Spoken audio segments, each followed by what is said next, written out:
mari zviri kufaya. Zita rangu inoitwa Rasbed kana kuti Itai. Vabereki vangu vakafa kare vese, saka ndogara nasekuru vangu madheodheo. Apa mukadzi wavo akafa, saka tichingori 2 padeni maisiya. Sekuru vangu ndovada but vanongozondibhoa panguva yekuona TV maisiya. Vanongobvunza mubvunzo isina kana nebasa rese. Umwe musi ndichitozvionera hangu vhidhiyo yaJasignaw paTV maisiya.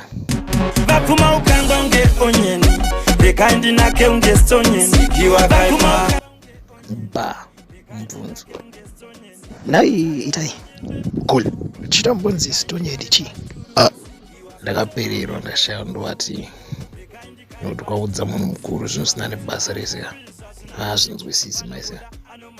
Saka ndakangopindura kuti stonyedi makomborero sekuru.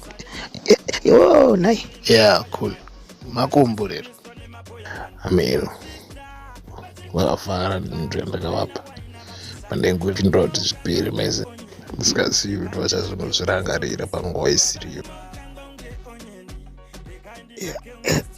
Pamusoro sangano dzvene raMwari ndine mazwi mashomanana andiri kuda kuti ndigovera nebebi mukati mezuva ranhasi.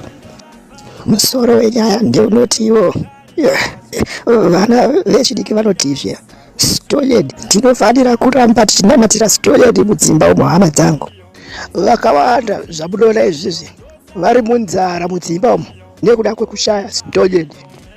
Baba vachipopota kumba uko kutadza kutsvagira mhuri chikafu, kushaya Stonyedi ikoko. Ndisingade kukupedzerai nguva. Amen. Ine muchinoona ndakadai kuda haikona kudaro mani, handisati ndapedza.